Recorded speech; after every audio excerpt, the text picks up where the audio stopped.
Good morning students and welcome to my YouTube channel career solution. मैं आपका teacher विकास कुमार। आज हम लोग नरेशन का क्लास करने जा रहे हैं। ये नरेशन बेसिक से शुरू हो रहा है। आज आपका पहला क्लास होगा। नेक्स्ट क्लास में हम लोग इसके सेकेंड पार्ट को और फाइनल पार्ट को भी पढ़ेंगे, ठीक है। तो ये आपका बेसिक क्लास है। अगर आप ये समझेंगे तो ही आपको अगली क्लास समझ में आएंगी। मैं उम्मीद करूँगा कि आप इस वीडियो को एंड तक देखेंगे ताकि आपको नरेशन से रिलेटेड जो भी बेसिक कंसेप्ट होता है वो सारा का सारा समझ में आ जाए। चलिए शुरू करते हैं पढ़ाई। आज का टाइटल है नरेशन। आज चूँकि क्लास 1 है इसलिए क्लास 1 लिखा गया।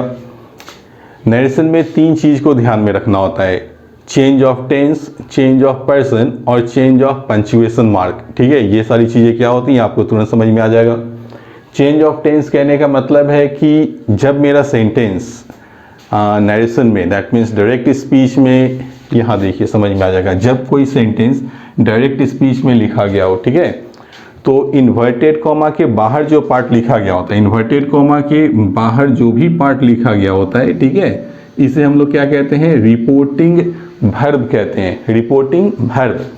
और इन्वर्टेड कॉमा के अंदर जो भी पार्ट लिखा गया होता है, ठीक है, इसे हम लोग नाम देते हैं रिपोर्टेड स्पीच का, ठीक है, रिपोर्टेड स्पीच का। तो ये जो चेंज ऑफ टेंस करना होता है वो हमें रिपोर्टेड स्पीच में ही करना होता है। हमारा जो रिपोर्टेड स्पीच होगा वो इनमें से किसी एक फॉर्म में हो सकता है, ठीक है। जैसे अगर मेरा रिपोर्टेड स्पीच प्रेजेंट इंडेफिनिट में हुआ तो जब हम उसे इनडायरेक्ट टेंस में, इनडायरेक्ट नरेशन में चेंज करेंगे तो वो किस में चेंज हो जाएगा, स्टेटमेंट पास्ट के इंडेफिनिट में। अगर प्रेजेंट कंटिन्यूअस में हुआ तो पास्ट के कंटिन्यूअस में चेंज होगा। अगर प्रेजेंट के परफेक्ट में हुआ तो पास्ट के परफेक्ट में चेंज होगा। प्रेजेंट के परफेक्ट कंटिन्यूअस में हुआ तो वो पास्ट के परफेक्ट कंटिन्यूअस में चेंज हो जाएगा। अगर मेरा स्टेटमेंट पास्ट के इंडेफिनिट में हुआ, दैट मीन्स सिंपल पास्ट में हुआ, तो वो पास्ट के परफेक्ट में चेंज होगा। पास्ट कंटिन्यूअस हुआ तो पास्ट के परफेक्ट कंटिन्यूअस में चेंज करेंगे। अगर पास्ट परफेक्ट में दिया हुआ तो उसे हम लोग इनडायरेक्ट में कोई चेंज नहीं करेंगे, वो पास्ट परफेक्ट में ही रहेगा। सेम वही चीज़ होता है पास्ट परफेक्ट कंटिन्यूअस में। अगर मेरा स्टेटमेंट डायरेक्ट स्पीच में पास्ट के परफेक्ट कंटिन्यूअस में लिखा है तो इनडायरेक्ट स्पीच में हम लोग क्या करेंगे, उसको नो चेंज रखेंगे, उसमें कोई भी चेंज नहीं होगा। अगर शैल लिखा मिले तो उसे शुड में चेंज करेंगे, विल लिखा मिले तो वुड में चेंज होगा, कैन कुड में चेंज होता है, मे माइट में, दिस दैट में, नाउ देन में, हेयर देर में चेंज होगा, टुडे दैट डे में, टुमारो द नेक्स्ट डे में, यस्टरडे द प्रीवियस डे में, और इसी तरह से दीज दोज में चेंज होता है। तो ये सारी चीज़ें आपको बेसिक याद रखनी है, ठीक है। नेक्स्ट आता है फिर चेंज ऑफ पर्सन। हम लोग क्या कहते हैं, नरेशन में चेंज ऑफ पर्सन भी करते हैं। तो चेंज ऑफ पर्सन किस में होगा, तो वो भी रिपोर्टेड स्पीच में ही होगा। Change of person reported speech में ही किया जाता है। अगर रिपोर्टेड स्पीच में कोई मेरा फर्स्ट पर्सन हुआ, ठीक है, तो वो मेरे रिपोर्टिंग वर्ब के सब्जेक्ट से चेंज होगा। देखिए यहाँ लिखा है first person according to the subject, और आर भी मतलब रिपोर्टिंग वर्ब। जैसे अगर यहाँ कोई फर्स्ट पर्सन है, आई कहने का मतलब क्या हुआ, फर्स्ट पर्सन, तो इसे जब हम इनडायरेक्ट में चेंज करेंगे तो ये किससे चेंज होगा, फर्स्ट पर्सन सब्जेक्ट से चेंज होता है, ठीक है। तो रिपोर्टिंग वर्ब का सब्जेक्ट कौन है, ही, तो हम लोग आई से ही को चेंज करेंगे, ठीक है।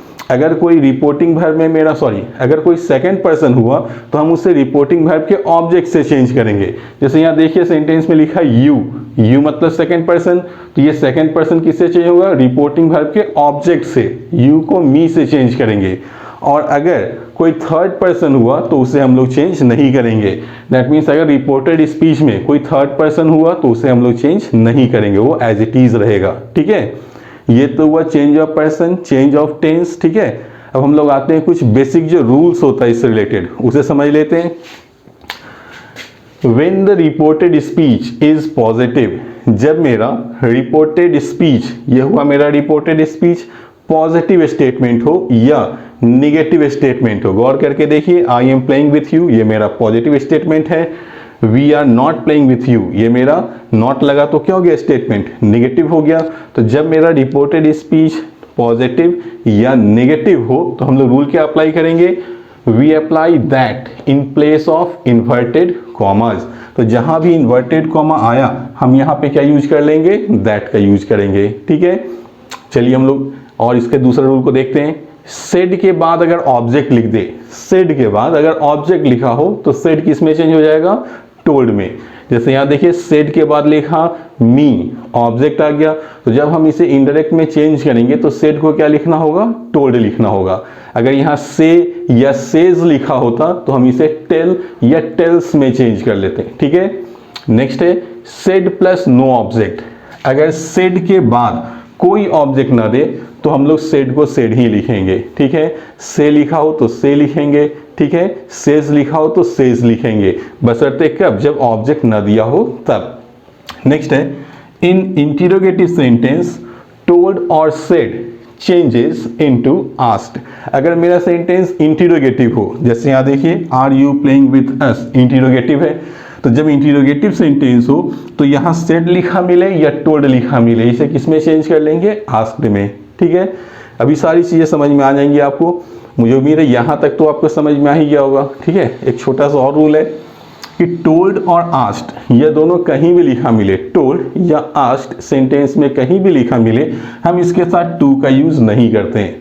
अगर लिखा हो ही टोल्ड टू मी तो गलत हो गया, ही आस्क्ड टू मी तो ये गलत हो गया। सेंटेंस क्या बनेगा, he told me, he asked मी, ये होगा सही, ठीक है।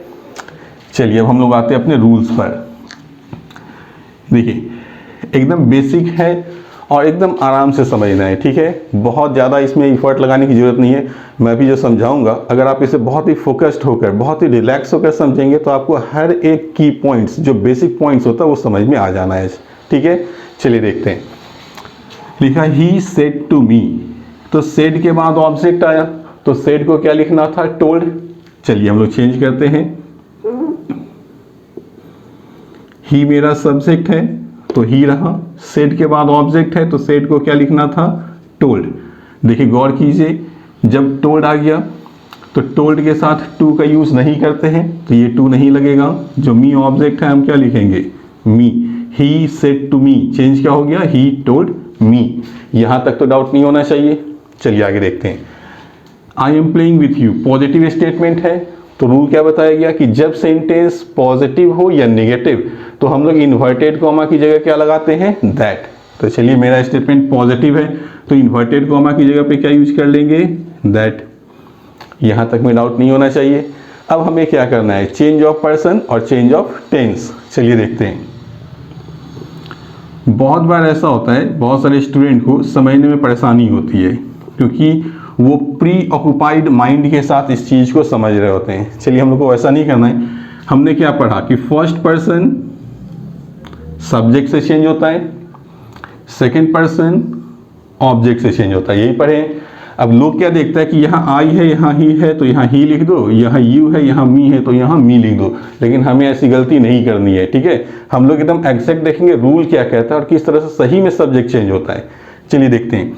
यहाँ जो भी सब्जेक्ट लिखा हो ना, आप उसे सिंगुलर या प्लूरल लिख लीजिए, ठीक है। तो आई क्या होता है, सिंगुलर, तो एस लिख लिए। यू सिंगुलर और प्लूरल दोनों होता है, तो ये आपके ऊपर डिपेंड करता है और एग्जाम के क्वेश्चन के ऊपर कि वो इसे सिंगुलर माना है या प्लूरल, आपको वहां ऑप्शन में दिख जाएगा, लेकिन आपको हमेशा सिंगुलर मानना है, ठीक है। चलिए हम लोग इसको क्या मानेंगे, सिंगुलर। फिर से समझिए, इधर जो भी सब्जेक्ट हो उसको हम लोग क्या लिखेंगे, सिंगुलर या प्लूरल, ठीक है। और इधर जो सब्जेक्ट होगा उससे हम लोग लिखेंगे फर्स्ट पर्सन, सेकंड पर्सन या थर्ड पर्सन। चलिए देखते हैं। ही कौन पर्सन होता है, थर्ड पर्सन। मी कौन पर्सन होता है, फर्स्ट पर्सन, ठीक है। अब मेरा चेंज होने का काम हो चुका है। चलिए देखते हैं। फर्स्ट पर्सन सब्जेक्ट से चेंज होता है, ठीक है। तो हमने अब नीचे क्या लिखा उससे मतलब नहीं है, हमने ऊपर क्या लिखा है हमें इसको देखना है, ठीक है। ऊपर क्या लिखे, थर्ड पर्सन, और यहाँ क्या लिखे, एस मतलब सिंगुलर। तो आई किस में चेंज होगा, थर्ड पर्सन सिंगुलर में। और थर्ड पर्सन सिंगुलर हम लोग क्या यूज करते हैं हमेशा, ही। आ गया होगा समझ में। इधर जो हो पर्सन उसका हम लोग को सिंगुलर प्लूरल लिखना है, इधर जो पर्सन हो उसको first person, second person, third person लिखना है। तो ही थर्ड पर्सन होता है तो 3 लिखा गया, मी फर्स्ट पर्सन होता है तो फर्स्ट लिखा गया, आई सिंगुलर होता है तो एस लिखे, यू सिंगुलर प्लूरल दोनों होता है लेकिन मानना क्या है, सिंगुलर। तो हमने क्या देखा कि सिंगुलर है ये और ये क्या है, थर्ड पर्सन। तो थर्ड पर्सन सिंगुलर चेंज होकर क्या हो गया, ही। एमिजार प्लस B4 मतलब प्रेजेंट कंटिन्यूअस है, तो प्रेजेंट कंटिन्यूअस पास्ट कंटिन्यूअस में चेंज आता है। तो यहाँ पे ही के साथ क्या यूज करते हैं, पास्ट कंटिन्यूअस में वाज प्लेइंग विथ है तो विथ रहेगा preposition. You second person object से चेंज होना था तो यहाँ देखिए फर्स्ट पर्सन है, यहाँ है सिंगुलर, तो फर्स्ट पर्सन सिंगुलर क्या होता है, आई। ठीक है, अब यहाँ पे हम लोग क्या लिखेंगे, प्ले विथ आई, बिल्कुल ही नहीं। तो आई का ऑब्जेक्टिव केस क्या होता है, मी, तो यहाँ पे हम लोग क्या यूज करेंगे, मी। सेंटेंस क्या बना, he told me that he was playing with me. ठीक है, यहाँ मी इसलिए लिखे ऑब्जेक्टिव केस में क्योंकि यू भी ऑब्जेक्टिव केस में था, जिस केस में प्रोनाउन हो उसी केस में यूज करते हैं। ठीक है, चलिए अगर ये चीज नहीं समझ में आया हो तो यहाँ ये चीज अभी फिर से क्लियर हो जाएगा। ठीक है, चलिए देखते हैं। He said to me we are not playing with you, negative sentence है। ठीक है, सेड के बाद ऑब्जेक्ट है, तो जब सेड के बाद ऑब्जेक्ट हो तो सेड को क्या लिखना है, टोल्ड। जो ऑब्जेक्ट है वो ऑब्जेक्ट रहेगा। ठीक है, क्योंकि टोल्ड के साथ टू लगाते नहीं है, तो मी ऑब्जेक्ट था तो मी लिखा गया। ठीक है, इन्वर्टेड को हटाकर क्या यूज करना था, दैट। दैट क्यों लगाया गया, क्योंकि सेंटेंस निगेटिव था तो इन्वर्टेड कोमा की जगह दैट लगा लेते हैं। ठीक है, चलिए अब देखते हैं। फिर चेंज ऑफ सब्जेक्ट करना है। ठीक है, तो देखिए अभी आपको क्या समझाया गया था कि इधर जो भी सब्जेक्ट हो आप सिंगुलर या प्लूरल लिख लीजिए। ठीक है, तो वी क्या होता है, प्लूरल, तो पी लिख लिया। यू सिंगुलर प्लूरल दोनों होता है, लेकिन मानना क्या है हमें, सिंगुलर, तो एस लिख लिया। ठीक है, चलिए इधर देखते हैं। ही थर्ड पर्सन होता है तो 3 लिखें, मी फर्स्ट पर्सन होता है तो 1 लिखें। ठीक है, चेंज करके देखिए, फर्स्ट पर्सन सब्जेक्ट से चेंज होता है। ठीक है, तो देखिए यहाँ है प्लूरल और यहाँ है थर्ड, तो थर्ड पर्सन प्लूरल क्या होता है, थर्ड पर्सन प्लूरल दे होता है, तो यहाँ वी किस में चेंज हो जाएगा, दे में। अब क्लियर हो गया होगा। हम लोग क्या करते हैं, ऐसा नहीं करते कि वी ही से चेंज होकर ही हो गया, ऐसा नहीं। चेंज करने का सही तरीका आपको और सबसे आसान तरीका मैंने समझा दी, एक एक्यूरेट तरीका है चेंज करने का। ठीक है, तो यहाँ प्लूरल था, ये थर्ड पर्सन में चेंज होना था, तो थर्ड पर्सन प्लूरल क्या होता है, दे, तो हमने दे लिख लिया। प्रेजेंट कंटिन्यूअस है, पास्ट कंटिन्यूअस में चेंज होगा, तो दे के साथ पास्ट कंटिन्यूअस में क्या लगाते हैं, वर। नॉट है तो नॉट लिखेंगे, प्लेइंग है तो प्लेइंग रहेगा। विथ प्रीपोजिशन है तो प्रीपोजिशन भी सेम रहता है, चेंज नहीं होता है। सेकंड पर्सन ऑब्जेक्ट से चेंज होना है, तो ऑब्जेक्ट क्या है, फर्स्ट पर्सन सिंगुलर, तो फर्स्ट पर्सन सिंगुलर मतलब आई, तो प्लेइंग विथ आई या प्लेइंग विथ मी क्या होना चाहिए था, आई का मी, तो यहाँ हम लोग मी को यूज करेंगे। क्लियर हो चुका है। चलिए अभी भी डाउट हो तो यहाँ फिर क्लियर हो जाना है। ये हो गया पॉजिटिव, ये हो गया नेगेटिव। अब हम लोग आ रहे हैं अपने इंटरोगेटिव सेंटेंस पर। ठीक है, और एग्जाम में आपको यही क्वेश्चन बैंक में या एसएससी में ईरर के फॉर्म में पूछा था, इसी दोनों में से क्वेश्चंस। ठीक है, चलिए देखते हैं। He said to me are you playing with us, interrogative sentence है। इंटरोगेटिव का पहचान क्या होता है, हेल्पिंग वर्ब से सेंटेंस शुरू हो, इंटरोगेशन मार्क लगा हो, मतलब सेंटेंस इंटरोगेटिव है। तो इंटरोगेटिव सेंटेंस में क्या करते हैं हम लोग, सेड को क्या चेंज करना था, आस्क्ड में क्या बोला गया था, इन इंटरोगेटिव सेंटेंस टोल्ड और सेड चेंजेस इनटू आस्क्ड। ठीक है, तो हमने क्या किया, सेड को आस्क्ड में चेंज कर लिया। रूल ये भी बताया गया था कि आस्क्ड के साथ टू नहीं लगता है, तो ये टू नहीं लगेगा, बचा क्या, मी, तो मी लिख लिया गया। अब बचा इन्वर्टेड कॉमा, तो इंटरोगेटिव सेंटेंस में इन्वर्टेड कॉमा को हटाकर इफ या वेदर का यूज करते हैं। ठीक है, तो यहां आप लगा सकते हैं या तो इफ या तो वेदर, दोनों में से हम किसी का भी यूज कर सकते हैं। अब फिर हमें क्या करना है, तो ध्यान दीजिएगा, ये जो इंटरोगेशन मार्क है इसको फुल स्टॉप में चेंज करना होता है। ठीक है, इसको किस में चेंज करना है, फुल स्टॉप में। तो जब फुल स्टॉप में चेंज करना हो तो हम लोग को करना क्या है ना, कि वर्ब को सब्जेक्ट की जगह और सब्जेक्ट को वर्ब की जगह इंटरचेंज कर देना। जैसे ही इंटरचेंज करेंगे सेंटेंस पॉजिटिव हो जाएगा। ठीक है, चलिए देखते हैं। तो यू सब्जेक्ट है मेरा, सेकंड पर्सन ऑब्जेक्ट से चेंज होगा। ठीक है, तो यहाँ देखिए ये सिंगुलर है और ये फर्स्ट पर्सन, तो फर्स्ट पर्सन सिंगुलर क्या होता है, आई, तो यहाँ पे क्या लिखेंगे, आई। हो गया क्लियर। और ये एमिजार था, तो एमिजार किस में चेंज जाएगा, वाज वेयर में, तो आई के साथ क्या लगाते हैं, वाज। फिर प्लेइंग है तो प्लेइंग रहेगा, विथ है तो विथ रहेगा। अब है अस, अस मतलब फर्स्ट पर्सन होता है, तो वी से ही अस बना ना। ठीक है, तो गौर करके देखिए, ये क्या है, प्लूरल, तो फर्स्ट पर्सन किससे चेंज होता है, सब्जेक्ट से, और सब्जेक्ट क्या है आपका, थर्ड पर्सन, तो थर्ड पर्सन प्लूरल क्या होता है, दे, तो यहाँ पर हम लोग दे का क्या लिखेंगे, देम। प्लेइंग विथ दे गलत होगा, क्या होगा सही, प्लेइंग विथ देम। तो सेंटेंस क्या बना, he asked me if I was playing with them, या he asked me whether I was playing with them. आ गया समझ में कि सब्जेक्ट को किस तरह से चेंज करते हैं। रूल क्या था एक बार फिर से समझिए। इंटरोगेटिव सेंटेंस हो तो सेड को आस्ट लिखेंगे, आस्ट के साथ टू यूज़ नहीं करते हैं, जो ऑब्जेक्ट होगा ऑब्जेक्ट आएगा, इन्वर्टेड कॉमा की जगह इफ वेदर आएगा, और इसके बाद पहले सब्जेक्ट आएगा फिर हेल्पिंग वर्ब आएगा, क्योंकि लास्ट में हमें क्या यूज करना होता है, फुल स्टॉप। ठीक है, अब ये लास्ट रूल है आज के लिए, इसको आप अच्छे से समझेंगे। Why am I playing with you, ये स्ट्रॉन्ग इंट्रोगेटिव हो गया। जब हम इंट्रोगेटिव सेंटेंस, जैसे जब भी सेंटेंस को WH वर्ड से शुरू कर दें, क्वेश्चन वर्ड से, why, what, when, where, how, who, whose, which, whom, तो ये क्या हो जाता है मेरा सेंटेंस, स्ट्रॉन्ग इंट्रोगेटिव। चूंकि इंट्रोगेटिव है तो सेड को हम क्या लिखेंगे, आस्क्ड, आस्क के साथ टू लगता नहीं है, मी है तो मी लिखा जाएगा। इन्वर्टेड कॉमा हटाकर हमने क्या यूज किया था इंट्रोगेटिव सेंटेंस में, इफ या वेदर का। ठीक है, लेकिन यह सेंटेंस स्ट्रॉन्ग इंट्रोगेटिव है। ठीक है, यह सेंटेंस क्या है, स्ट्रॉन्ग इंट्रोगेटिव है। तो जब स्ट्रॉन्ग इंट्रोगेटिव हो ना, तो जो WH क्वेश्चन वर्ड यहाँ लिखा होगा हम इन्वर्टेड कॉमा की जगह उसे ही प्लेस करेंगे। जैसे यहाँ वाई लिखा तो इन्वर्टेड कॉमा की जगह हम लोग वाई को ही प्लेस करेंगे। समझ में आ गया। अब लास्ट चीज यहाँ समझना है कि इंट्रोगेटिव साइन को किस में चेंज करना होता है, फुल स्टॉप में। तो उसके लिए तरीका क्या बताया गया कि आप सब्जेक्ट को पहले कर लें और हेल्पिंग वर्ब को बाद में, मतलब सब्जेक्ट और हेल्पिंग वर्ब को इंटरचेंज कर लें। ठीक है, तो आई फर्स्ट पर्सन है, फर्स्ट पर्सन किससे चेंज होता है, सब्जेक्ट से, तो ये है सिंगुलर और चेंज किस में होना है, थर्ड पर्सन में। तो थर्ड पर्सन सिंगुलर क्या होता है, ही, तो ही लिखा गया। एमिजार किस में चेंज जाएगा, वाज वेयर में। प्लेइंग है तो प्लेइंग रहेगा, प्रीपोजिशन विथ है तो विथ रहेगा। अब बच्चा लास्ट में ऑब्जेक्ट, तो सेकंड पर्सन किससे चेंज होता है, ऑब्जेक्ट से, तो ये है सिंगुलर और चेंज होना है फर्स्ट पर्सन में। तो फर्स्ट पर्सन सिंगुलर क्या होता है, आई। अब यहाँ पे देखिए बताइए, तो प्लेइंग विथ आई होगा, बिल्कुल ही नहीं, आई का क्या हो जाना वहाँ, मी।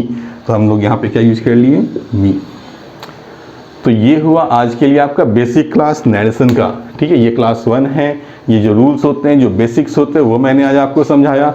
मैं उम्मीद करूंगा कि जिन लोगों को ये ना समझ में आया हो सब्जेक्ट कैसे चेंज होता है, वो इस वीडियो को दोबारा देखें, समझने की कोशिश करें। और एक किताब आता है ऑक्सफोर्ड का ट्रांसलेशन, करंट इंग्लिश ट्रांसलेशन, ठीक है, उससे आप थोड़ा प्रैक्टिस कर लीजिए। कहने का बहुत ही छोटा सा चीज़ है, लेकिन बहुत बड़ा काम करेगा अगर आप प्रैक्टिस कर लेते हैं उस बुक से। ठीक है, इस तरह के क्वेश्चंस को हिंदी टू इंग्लिश ट्रांसलेट करते हैं तो आपका कंसेप्ट बिल्कुल ही क्लियर हो जाना है। ये तो बेसिक था। नेक्स्ट जो क्लास कल आएगा वो इसी का आगे का पार्ट होगा, पार्ट 2, और वो काफ़ी इंपॉर्टेंट क्लास होगा। उसमें हम लोग इम्पीरेटिव भी पढ़ेंगे, ठीक है, कुछ इम्पीरेटिव सेंटेंस पढ़ेंगे, एक्सक्लेमेटरी भी पढ़ेंगे। ठीक है, अगर कोई सजेशन हो, प्रपोजल हो, तो उस तरह के सेंटेंस को कैसे बनाना है, तो ये सारी चीज़ें हम लोग कल इस पर डिस्कशन करेंगे। वो तब आपको समझ में आएगा जब ये चीज़ आप समझ चुके होंगे। तो आज आपका काम यही है कि इसे रिवाइज़ कीजिए, थोड़ा प्रैक्टिस कर लीजिए और कल के लिए तैयार रहिए। वीडियो पसंद आया हो तो प्लीज़ आप इसे लाइक और शेयर कीजिए, चैनल को सब्सक्राइब भी कीजिए। आज के लिए इतना ही, मिलते हैं फिर।